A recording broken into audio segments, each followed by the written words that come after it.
फला के घर में, क्या किए उन सामानों का? तो बोलता है कि पता नहीं, मेरे पास तो यही सामान है। दोस्तों 10,000 रुपये थे और उसके अलावा 2 पायल थे, एक अंगूठी थी। वो भी पायल जो थे वो बच्चों के थे। कुल मिला के वो 10-15 हज़ार का सामान था, 10,000 रुपये नगद थे। तो कुल मिला के वही 25,000 रुपये का जो था धन था। तो कहता है कि यही सब मेरे पास है और मैंने इसके अलावा और कुछ मेरे हाथ में नहीं है। वो 3 लाख रुपए कह रहे हैं, मुझे पता नहीं। तो कहती है होता है ऐसे, चोरी कम की होती है, लोग बताते हैं ज्यादा का। लेकिन तुम अब यहाँ से चले जाओ। लेकिन वो हाथ पांव जोड़ता है, कहता प्लीज मुझे बचा लो, मेरे भगवान बन जाओ, ऐसा वैसा। अब रूबी को उसके ऊपर दया आ जाती है। वो कहता है मैं कोई पेशेवर चोर नहीं हूँ, जिंदगी में मैंने पहली बार ये काम किया है। तो कहती है चलो ठीक है। अब वो सोचती है मैं बुरी तरीके से फंस गई हूँ बीच में, मैं क्या करूँ इसका। अब दोस्तों जो दूसरा कमरा था, वो कहती है ठीक है तुम उस कमरे में चले जाओ, मैं तुम्हें बाहर से ताला मार दूंगी। अब दोस्तों वो चला जाता है, वो ताला मार देती है और उसके बाद फिर वो अपना काम करने लगती है। लेकिन बहुत घबराई हुई थी कि कहीं कोई पुलिस आ जाए या कोई कुछ आ जाए, कोई महिला ही आ जाए और जिसको शक हो जाए तो फिर क्या होगा उसके साथ। अब दोस्तों जब सारा काम कर लेती है, 1 घंटे बाद फिर नहाती धोती अपना चाय बनाती है, रोटी बनाती है। उसके बाद सोचती है कि चलो इसको भी दे देती हूँ। वो इधर उधर देखती है, कोई आ तो नहीं रहा है, क्योंकि उसके घर से दूर तक का रास्ता दिखता था। फिर वो जो है दरवाजा खोलती है और कहती है ये लो चाय पी लो, कुछ नाश्ता कर लो। उसको पकड़ा कर फिर लॉक मार के वो आ जाती है।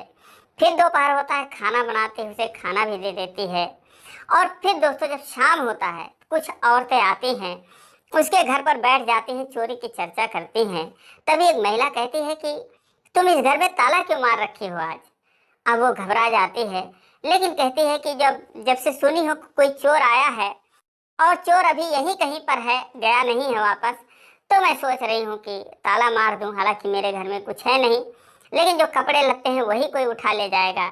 इतनी महंगाई है, तंगहाली है, क्या पता कुछ भी हो सकता है। दोस्तों ये 2021 की बात है। अब औरतें जो है हंसने लगती हैं, कहती हैं अरे क्या ले जाएगा कोई हमसे, लेकिन ये भी तो डर है कि अकेले रहती हो, कोई आके कुछ कर ही जाए तुम्हारे साथ।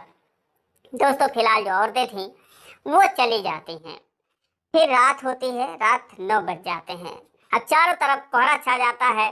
सर्दियों का महीना था, पहाड़ों पर तो वैसे भी गर्मी नहीं पड़ती थी, हमेशा सर्दियां ही रहती थी। अक्टूबर नवंबर का वो महीना था। तो वो खाना बनाती है, सोचती है अब तो कोई आएगा नहीं।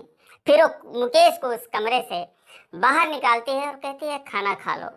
अब दिन भर उसके मन में यही चलता रहा कि शायद इसने मुझे छुआ था, मेरे साथ कुछ करने की कोशिश कर रहा था, यही सब उसके दिमाग में चल रहा था। फिर जब वो खाना खाता है इत्मीनान से बैठकर, तो कहती है कि तुम ये चोरी क्यों कर रहे हो? वो कहता है कि मैं जुए में कुछ पैसे हार गया हूँ, कर्जे ले लिया था, तो कर्जदार लोग मेरे पीछे पड़े हैं, तो इसीलिए मैं सोचा कि कहीं से कैसे भी करके उनको मुझे पैसे चुकाना है। तो इसीलिए मैंने मुझे यही रास्ता सूझा। लेकिन मैं कसम खा के कहता हूँ, मैं कोई पेशेवर चोर नहीं हूँ। अब दोस्तों रूबी जो है उससे कहती है कि ये बताओ तुम मेरे चारपाई के पास क्यों आए थे, क्या कर रहे थे मुझे? क्योंकि मैं जब उठी थी तो मुझे ऐसे लगा कि जैसे कोई मुझे छू रहा है। तुम ही थे, क्या कर रहे थे बताओ? फिर मेरे चारपाई के नीचे कैसे सो गए? मुकेश कहता है मुझसे गलती हो गई और मेरा दिमाग खराब हो गया था, क्योंकि मैंने आपको देखा तो मैं खुद को रोक नहीं पाया। फिर वो कहती है कि तुम यही सब करते फिरते हो? बोलता है कि नहीं मैं ऐसा बिल्कुल नहीं करता, मैं कसम खा के कहता हूँ ऐसा नहीं करता हूँ। फिर रूबी कहती है कि तुम्हारी शादी हुई है? कहता नहीं मेरी शादी नहीं हुई है। अब धीरे धीरे दोनों में बातचीत चलती है। तो मुकेश भी उससे पूछता है लेकिन आप इस घर में अकेली क्यों रहती हैं, क्या आपके साथ और कोई नहीं रहता?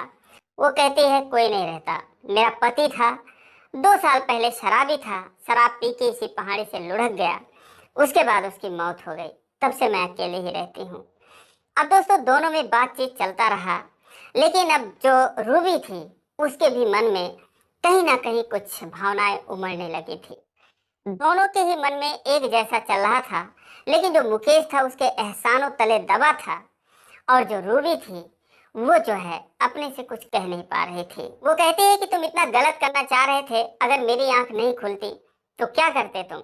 दोस्तों मुकेश कहता है कि मुझसे गलती हो गई, मैं आपके साथ क्या करना चाहता था और आपने मेरी जान बचाई। आपका मैं एहसान जिंदगी भर नहीं भूल सकता।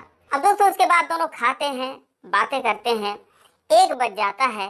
रूबी कहती है अब तुम चुपचाप यहाँ से चले जाओ, अपने घर को चले जाओ और जिंदगी में ऐसा काम मत करना। मुकेश कहता है ठीक है। फिर वो कहता है ये जो सामान है ये आप अपने पास रख लो। रूबी कहती है मुझे नहीं चाहिए ये सामान, ये तुम अपने पास ही ले जाओ, अपने साथ ही ले जाओ, तुम परेशान हो तो तुम ही ले जाओ। दोस्तों उसके बाद वो चला जाता है। अगले दिन सवेरे जो है शोर मच जाता है कि जो सामान था वो मिल गया है। जो चोर था वो चोरी करने के बाद भी उसी घर में फेंक कर चला गया है जिनके घर से चोरी हुई थी। अब वो सामान जो है लोगों को देखने के लिए रखा हुआ था। रूबी भी जाती है तो देखती है वही पायल और वही एक अंगूठी और वही 10,000 रुपए थे।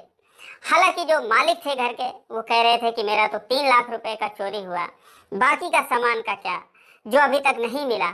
लेकिन दोस्तों रूबी जानती थी कि सच्चाई क्या है। उसके बाद अपने घर चली जाती है। दोस्तों 6 महीने बीत जाते हैं और वो मुकेश को रोज याद करती थी कि कैसा अजनबी बंदा था, इस तरीके से आया था और कैसे वो इस तरीके से चला गया। अब दोस्तों 1 साल बीत जाता है और एक दिन मुकेश जो है वो उसको आता हुआ दिखाई देता है। उसको जब देखती है रूबी तो उसे अपने आंखों पर यकीन नहीं होता। वो देखते ही चौंक जाती है और खुश भी हो जाती है।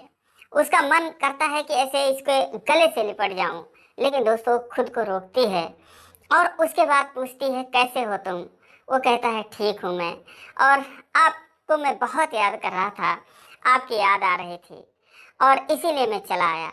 रूबी के बोली कि फिर 1 साल तुम क्यों लगा दिए आने में। मुकेश कहता है क्योंकि मैं यहाँ से जाने के बाद फिर मैं देहरादून चला गया, वहाँ पर मैंने काम पकड़ा और उसके बाद मैं कमाने लगा। आज ही मैं घर से आया हूँ और सच बताऊँ तो वाकई में मैं आपको बहुत याद कर रहा था। रूबी कहती है मैं भी तुम्हें याद कर रही थी, जितना तुम याद कर रहे थे उससे कहीं ज़्यादा। दोस्तों उसके बाद दोनों आंखों ही आंखों में एक दूसरे के लिए प्यार देखते हैं और एक दूसरे से गले लग जाते हैं। उसके बाद कुछ दिनों तक दोनों में बातचीत होती रही और दोस्तों फिर 2023 में दोनों अंततः शादी कर लेते हैं।